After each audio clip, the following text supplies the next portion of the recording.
Well, this music doesn't match the level of intensity of which this review will be. So we'll just go ahead and stop that, and we'll have some nice Death Star ambience in the background instead. Good enough. There's 12 hours of this on YouTube. Just this. I guess that's what the Death Star sounds like. Anyway, welcome to my Last Jedi review, if you want to call it that. Essentially, it's just some guy talking about a movie he saw. I don't have any film school training. I don't know how to make a movie. I've seen a couple movies, but I'm also not a part of a nerd crew or any kind of like YouTube conglomerate. Well, never mind. I definitely have some interest in filmmaking, but I don't have any real experience, so don't take this as word of God. However, Star Wars is really important to me. It was the first thing I really loved as a kid, even before I liked Star Trek and every other nerdy thing. Aside from video games, Star Wars was probably my favorite thing growing up from the age of like 9 or 10 on. It's been a long road, to quote the best Star Trek theme song. Not the best. And here we are at episode 8. And I want to talk about it. This is going to be full spoilers. And I want to kind of assess my thoughts. I saw it last night, and I've had a chance to sleep on it and think about it and see some of the internet's reaction, which did not really necessarily color my own reaction. But as a huge Star Wars fan, I can share with you my thoughts on how I feel like this fits in with the rest of the series and the direction that this franchise is going in, which I'm not really crazy about since Disney took the helm. But since we're here, let's talk about it. Overall, I really like the movie. It's going to be very divisive. I think people are going to be very split on this one. And I think a lot of hardcore fans are going to have problems with it because the movie does change a lot of things. In some ways, the movie doesn't really go any place from the beginning to the end, aside from just some character development, which is huge. But the best thing I can say for the movie is that it is not a studio like movie by committee. It's Rian Johnson's movie, and it's a pretty damn good one at times. At other times, it's a little embarrassing. I would feel like, so this movie has some of the best Star Wars I've seen and some of the worst.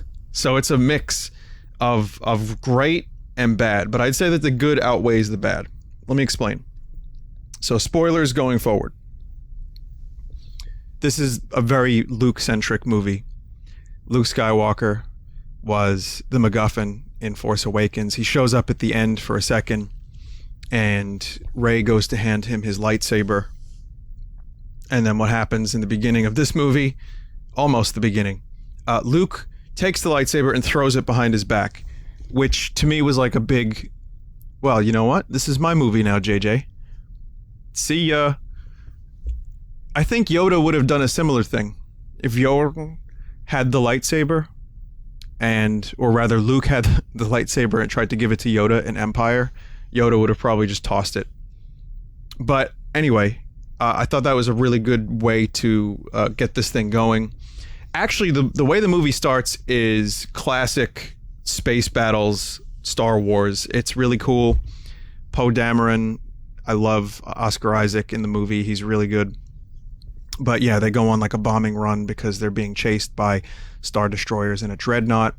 And I thought it was a really great opening sequence of just, action. It was tense. And the special effects, really, let's start with this. Every movie looks amazing nowadays, right? And this is a Star Wars movie. Of course it's going to look amazing. The special effects are obviously good.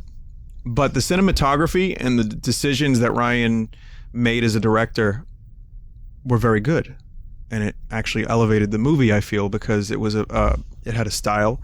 There's the red posters, with that kind of overall motif.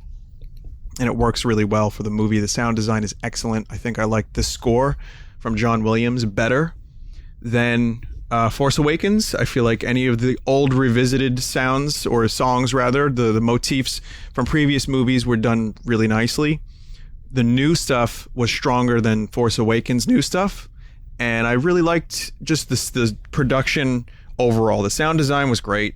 I think Ben Burtt's still doing the sound design. So the movie looks good. You know, if you get nothing else out of this review, it looks good, it sounds good. But there are some issues with just bizarre things that kind of didn't need to happen. Like, okay, so as I said, the intro is cool. It starts off with a bit of action.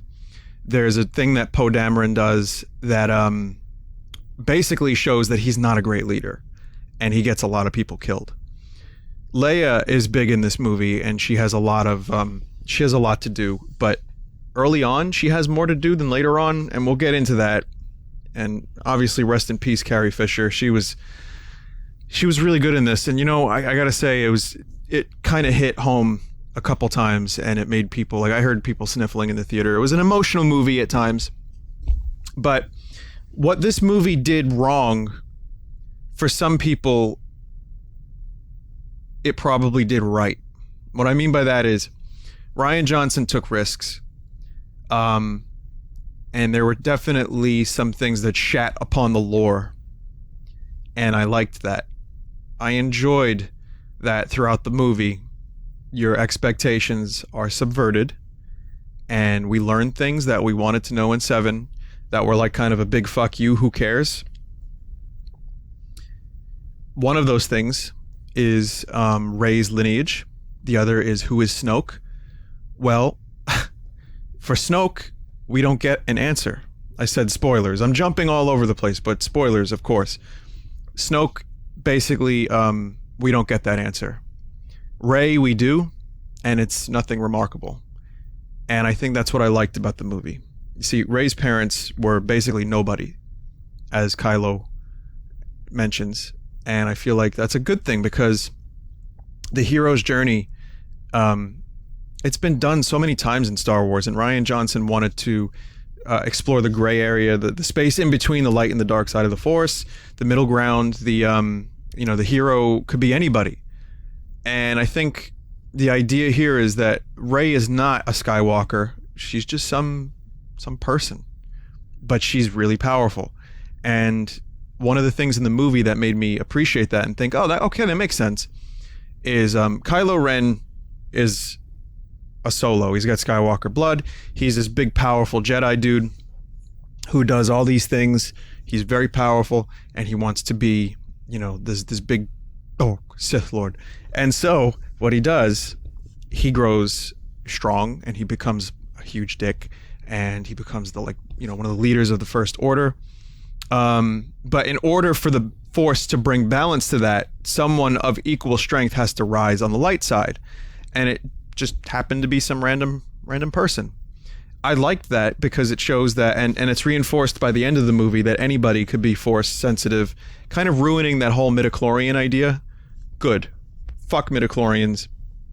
Anyone could be Force sensitive, and it's just a matter of being able to get in tune with it. And I think that touches on like some of the Eastern philosophies and like Buddhism, and it parallels some of this stuff today. Like through meditation, you can achieve peace of mind, and you can manifest things into your life, et cetera, et cetera. So I always felt like Star Wars and the Force had a lot to do with Buddhism and that kind of thing. This movie brings it back to that a little bit, and I enjoyed that. The movie kind of brought, into question how great the light side of the Force is, which it's not. Luke talks about it, saying that the Jedi were blinded, talks about the prequels a little bit, how they just didn't see Darth Sidious rise. I like that the prequels were touched on because they're important, whether or not you like them, if only to see how the Emperor rose. So Luke touching on that and saying that the Jedi were a bunch of dogmatic pigs, in the trailer, Luke is like, it's time for the Jedi to end. But he really means that. He wants the Jedi to end through his own failure and through the failure of the Jedi. I appreciate that because it isn't just about good guys versus bad guys, and it shouldn't be. It's kind of getting old. Shades of gray in the Star Wars universe, to me, is needed. This is the thing that's going to be most divisive for the fans. I think a lot of the fans want to just see good versus bad, big battles of the Galactic Empire versus the Republic or the Rebels, and it's going to be different for this movie, and possibly from here on out. I think that it's important to understand what Rian Johnson was going for as a director and what he was trying to say as a writer too, which is, maybe there's a balance. Maybe there can be a balance in the Force, and I feel like that is important for life. I think balance is like more important than being a dogmatically good person, and knowing what you're capable of, and knowing about, human nature. And anyway, getting back to Star Wars, the idea being through balance, there's life, there's power, there's strength. I enjoyed that. Again, it's going to piss off a lot of Star Wars fans. The movie kind of has this theme of failure. And on an overall kind of perspective, failure is what happens. Luke failed Kylo Ren. We learn a little bit more about what happened. And he failed his apprentice.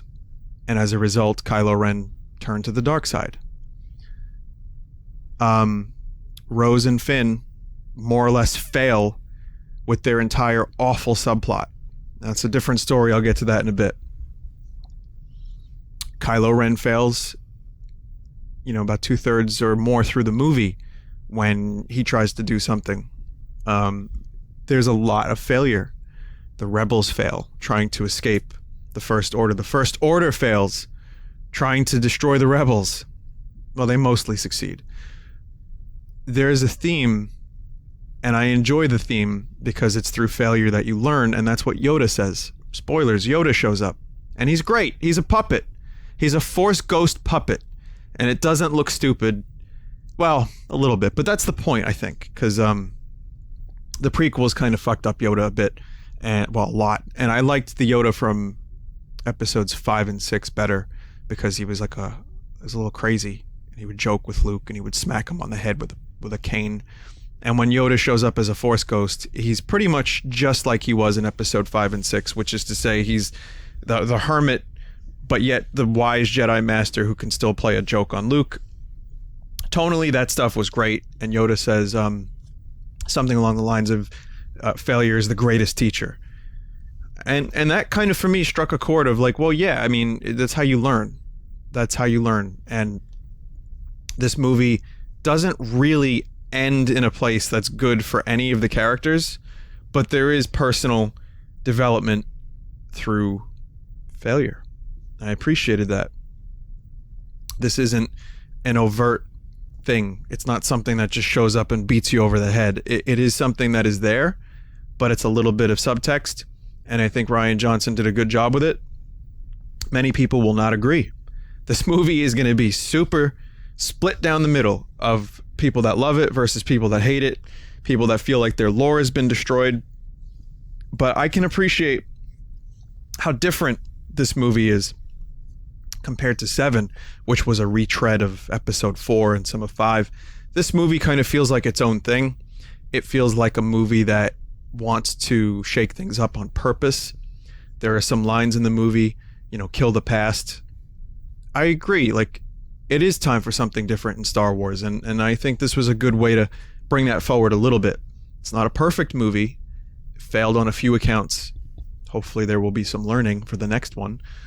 At least Colin Trevorrow isn't directing episode 9, thank God.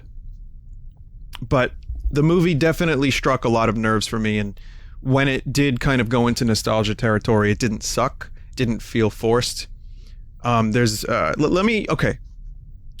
Trying to collect all my thoughts here, because it is a 2.5 hour long movie. It's a long movie. There's a lot to decompress. There's a lot to unpack, and it becomes a difficult thing to remember everything you've seen. I've only seen it once. I want to see it again, but I think I'll hold off for a little while.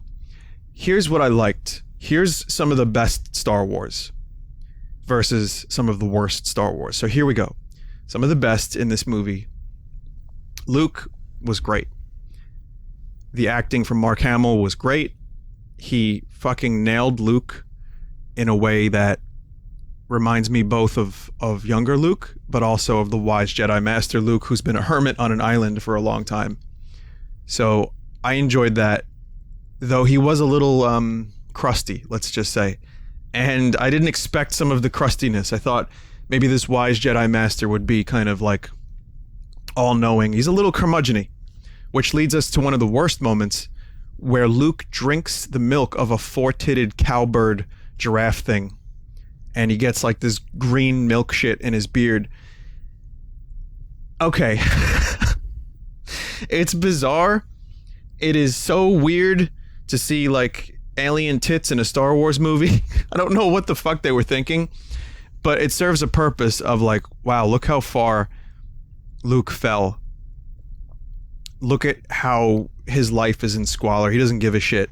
He just wants to kill the Jedi Order and just die eventually. So it had a purpose, but it's a really bizarre moment, and I can't really say it was my favorite, but it was memorable. And when you see it, if you haven't already, you're gonna love it. Okay, 4 tits on an alien, and it was like, oh, it looked like a taller Watto, like a hairless, taller, like fleshy Watto. So God help us all for that. One of the other great things was Kylo Ren was excellent. Adam Driver does an amazing job as Kylo Ren because he really portrays this conflict, and he's a good physical actor, and he really just nailed most, if not all, of his scenes. And I really like the villain. I know people gave the villain shit, but he's supposed to be a conflicted villain. It's not just big scary guy in a mask again. It's someone that very clearly feels that pull of the light side of the Force, and he makes mistakes, and he can't control his rage. However, there are some times when Kylo Ren does some pretty not shitty things in this movie, which leads me to the fight scene. When Kylo Ren and Rey team up against Snoke, and that's a huge spoiler, but you know, I warned you. That fight scene was one of the best fight scenes in Star Wars. I loved it. Visually striking set. The action was great. Adam Driver just kills it. Rey also killed it, like Daisy Ridley. She was amazing. And the lightsaber stuff was really good in this. There was no huge lightsaber fight, you know, lightsaber versus lightsaber necessarily, but this fight versus Snoke's guards was great. I mean, you know, for an action scene, it wasn't dull, and it played out really nicely, and I can tell what was happening, and a lot of interesting things were happening with the lightsabers, and it was really, for a moment, amazing to see the two, you know, the villain and the hero team up, and it really worked well. I loved it. I also liked that they teamed up. That was a huge moment because it's not as clear cut. I would have preferred if Rey joined Kylo Ren and formed like a new order, and that would have been a risk that would have been huge.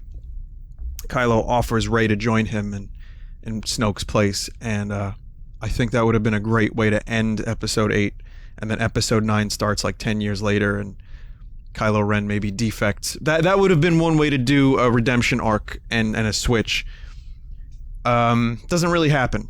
I like that the characters are both kind of morally in the middle someplace. Like Rey has the dark side definitely in there. I was expecting both characters to be on the opposite sides of the Force by the end of the movie, but they didn't really do that. They did play with your expectations quite a bit, though. And I liked the tension of not knowing whether or not Rey was going to fall to the dark side in the movie. You know, it didn't feel too forced. Part of me would have preferred if she did, however, go to the dark side. But since she didn't, it was kind of cool to see the two characters show the opposite traits. And again, this movie is not about perfect good versus perfect bad, and I enjoyed that. The other scene I really liked was there's a light speed ramming. It's the best way I can describe it. No, that's not what you think it is. It's a ship that goes light speed into other ships. And there's like silence, and it looks amazing, and it's cool. Highly recommended for that scene almost alone. Just to see that clip is going to be great. So, you know, a lot of really great Star Wars moments. Again, Luke was fantastic, and again, a little different than you'd expect. The fact that he wants the Jedi Order to end is great, but he played it really well. There's also a cool end scene that may piss some people off involving Luke projecting. There's also a scene of Kylo Ren and Rey where they can project each other's consciousness close to each other, which we find out later was the thing that Snoke did for them. Interesting stuff. Definitely exploring new facets of what the Force means. It's not just about doing flips and fighting people in the face with the sword. It's also about being able to manipulate the fabric of time and space a little bit. And I thought it was a good extra dimension to what the Force can do. Now, a couple things I did not like about the movie. There's a chase thing that kind of reminds me of Battlestar Galactica. And I thought it was a pretty cool setting for Star Wars, where like the First Order is chasing the Rebellion or whatever, the Resistance. And the Resistance is staying just out of cannon range, but they have a limited amount of time. I both enjoyed that, but thought it was kind of dumb.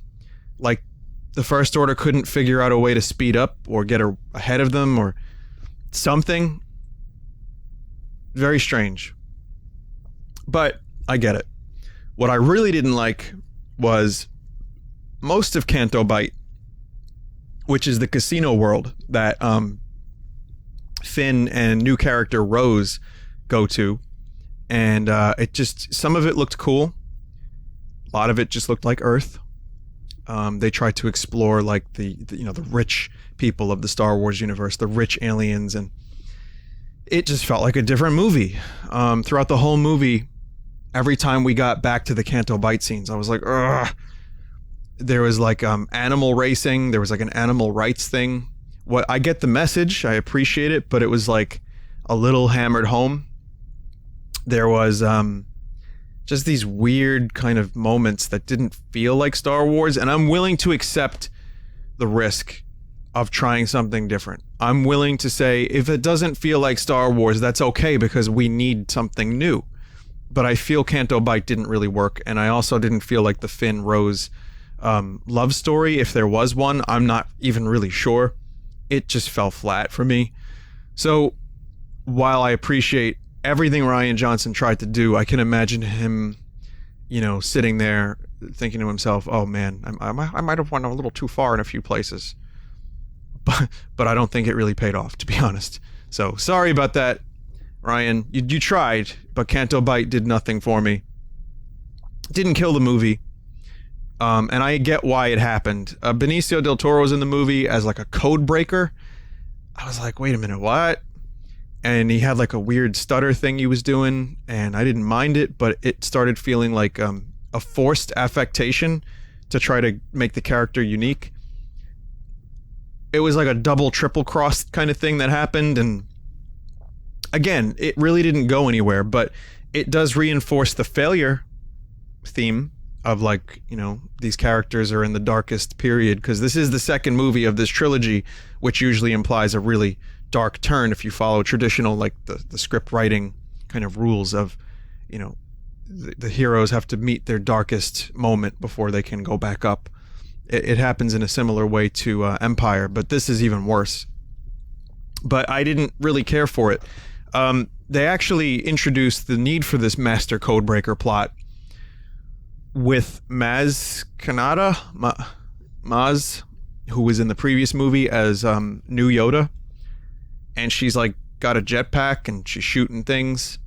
And it's like, well, how fucking long after the previous movie is this? It picks up not too far after Force Awakens. So now she's like got a jetpack and she's fighting things. It was very weird and it felt shoehorned in.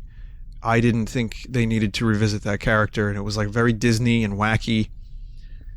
Speaking of Disney and wacky, I liked the humor overall. There were some really good subtle humor moments. Luke and R2 was one of them. There were some good interactions between some of the characters, Leia.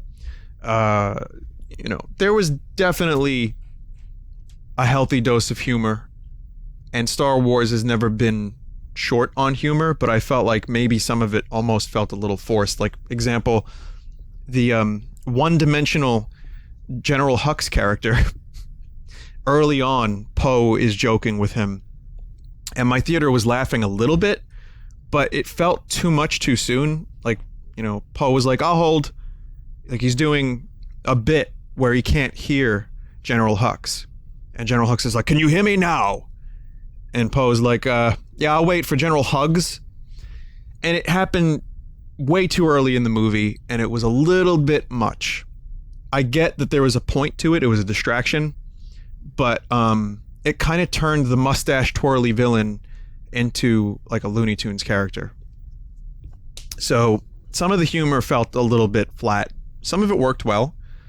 I think last night after I had seen the movie, in a general sense, I thought the movie was great. But then when you give it like, a night, you think about it a little bit, it's easy to see some of the moments that were not so amazing. So I'm glad I didn't really make a judgment call on the movie last night. I needed it to digest a bit. Same thing happened with Force Awakens and Rogue One, where I saw them in the theater. They were great theater movies. They were a lot of fun to revisit Star Wars and have it feel like Star Wars. But then, a year later, 2 years later, it's like, I'm not really into this anymore. It's okay. Rogue One, I've tried to watch multiple times since the movie came out, and I've fallen asleep both times. So, maybe one day I'll try again.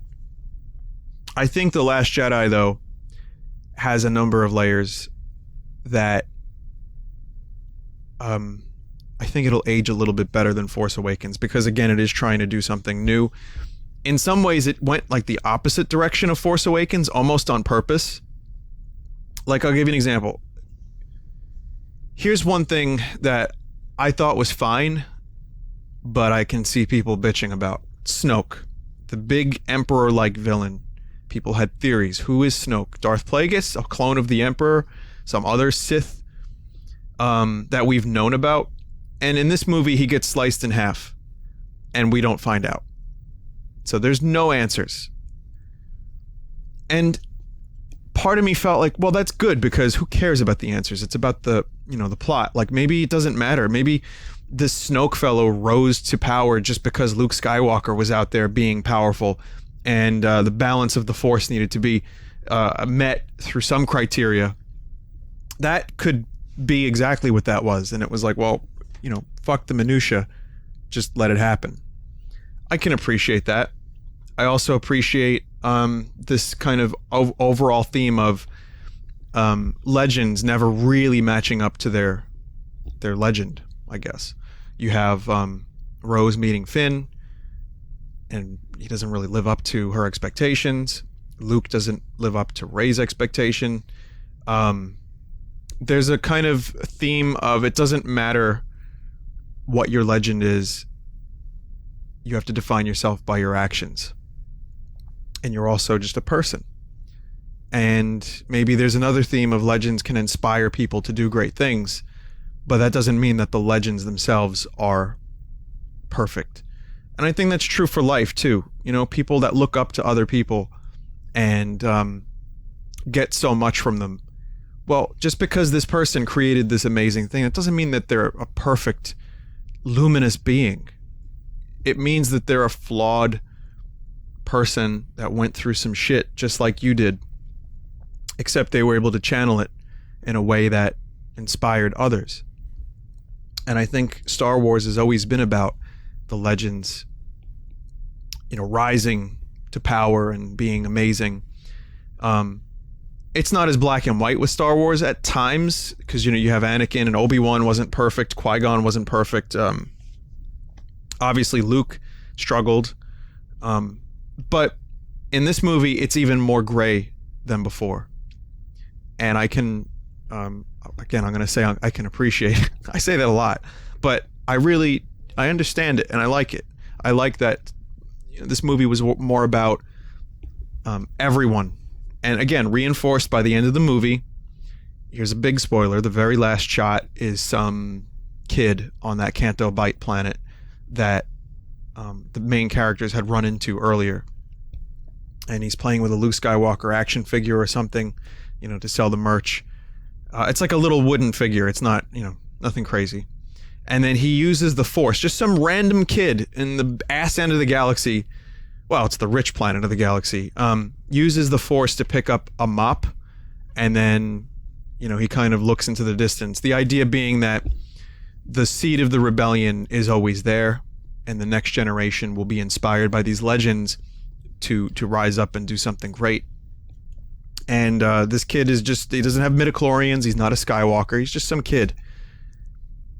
It changes a lot, especially since the Star Wars franchise has always been about the Skywalker legacy and family. Now it feels more like, well, anyone can do great things in this universe. It's a way to hit the reset button, and it's a way to move forward. So I like that. I didn't like that necessarily as the last scene of the movie, but I get why it had to happen. So yeah, I mean, overall, the end of the movie kind of has this big action thing on the salt planet where the dude tastes the salt and says it's salt for no other reason than to say, this is not Hoth, everybody, it's not snow.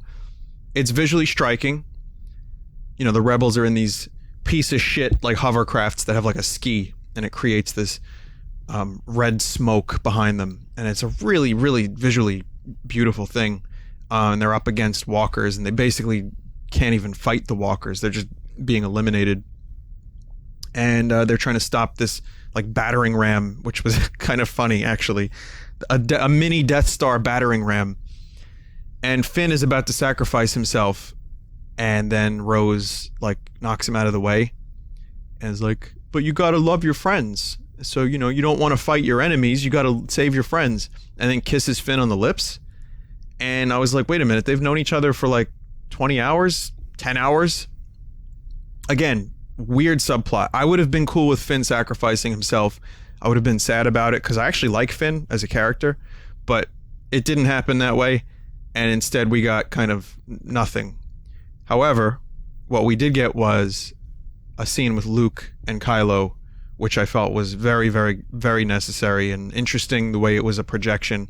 If you watch that scene again, you'll see that Luke does not have footsteps, and he looks younger. So he's projecting himself across the galaxy, and all this stuff happens. And he says some interesting lines about how if you strike me down, I'll be with you like your father was.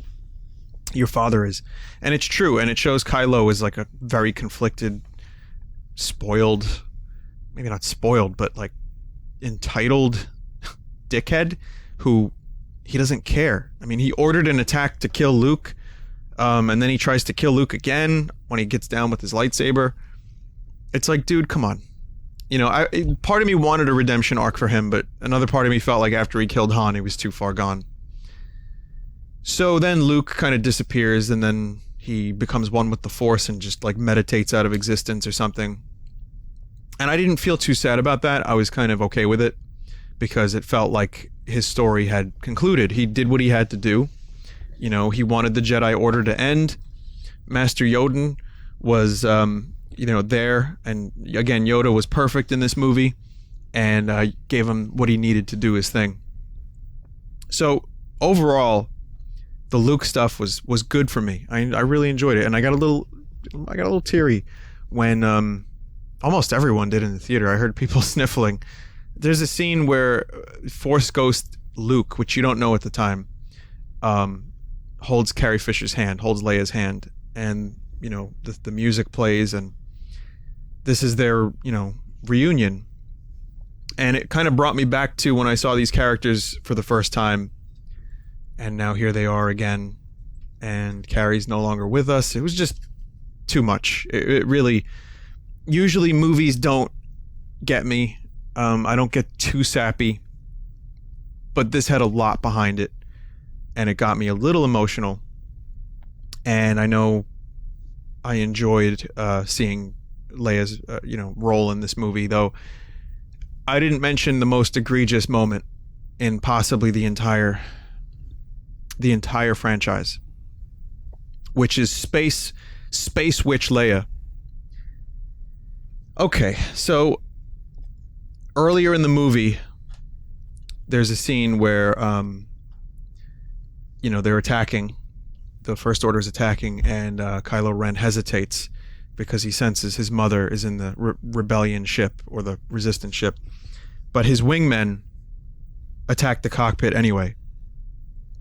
So for a moment, there's a little bit of good in Kylo Ren. Just a moment. He can't do it. He can't pull the trigger.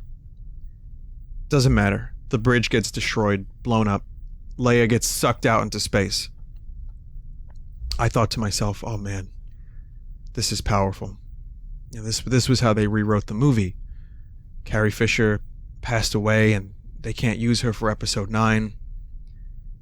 And this is how Leia dies. It wasn't Kylo, but it almost didn't matter. He didn't pull the trigger, but he kind of almost did anyway.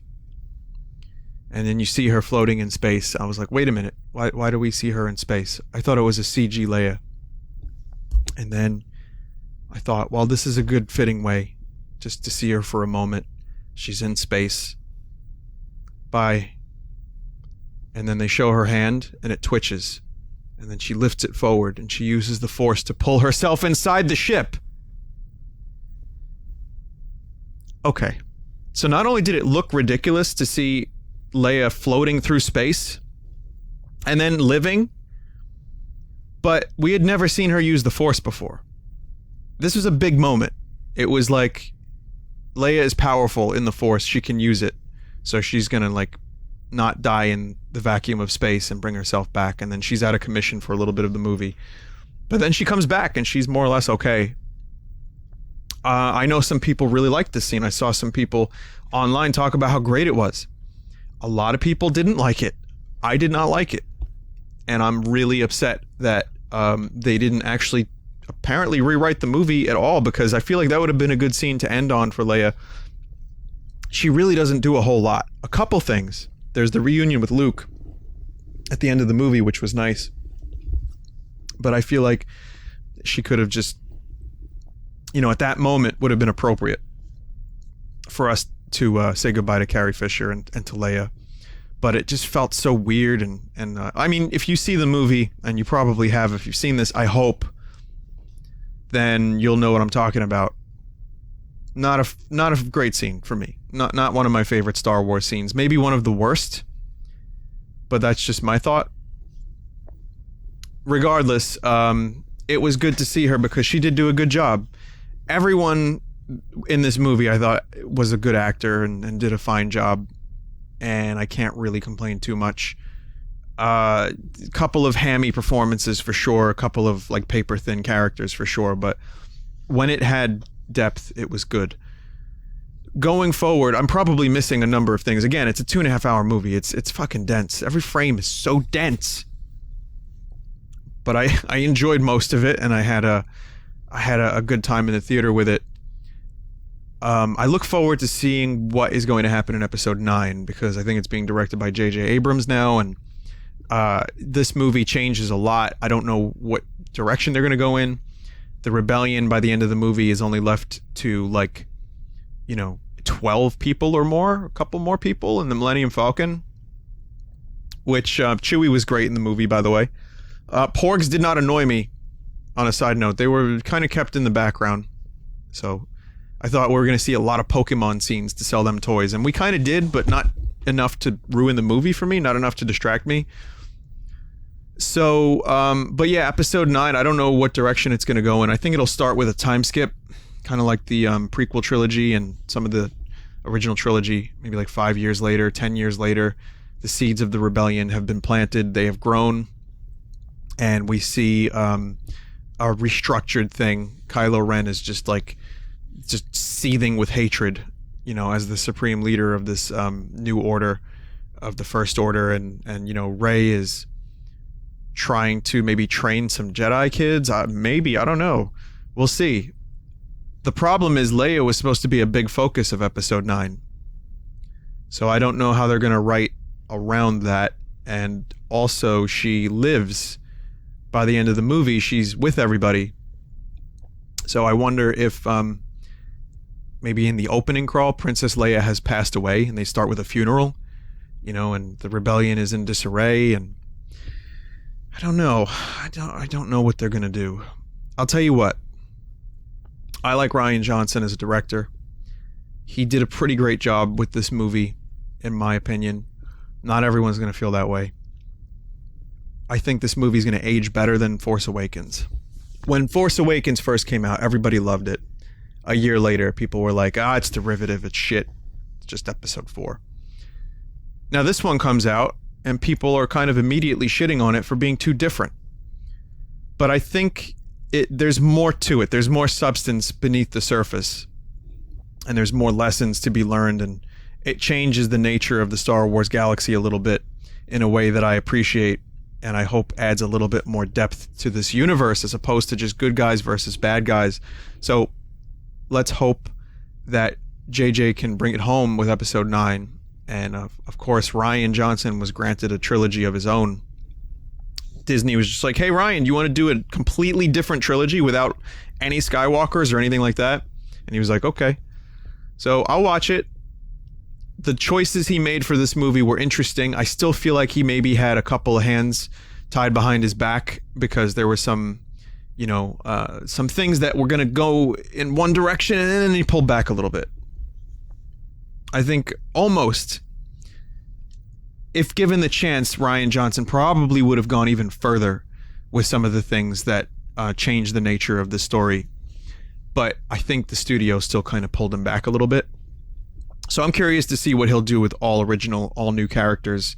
And, the clunky Canto Bight stuff and some of the clunky, hammy humor and some of the weird, inconsistencies, a couple of minor plot holes. It didn't bother me too much. What bothered me the most was Captain Phasma showing up for another 10 minutes and then being thrown in a fucking fire pit. No, seriously, Captain Phasma was hyped as this really fucking cool character, and then at the end of episode 7, everyone was like, oh, no, she's gonna have a bigger role in episode 8. And she shows up for another 10 minutes, she gets into a fight with Finn, some stuff happens, 10 minutes, she's gone. And, is this gonna be a recurring thing? Is she gonna be hunting for Finn through all of episode 9? I just don't know. Bizarre. But some of the stuff that Rian Johnson did was, I think, great. Some of it was a little stupid.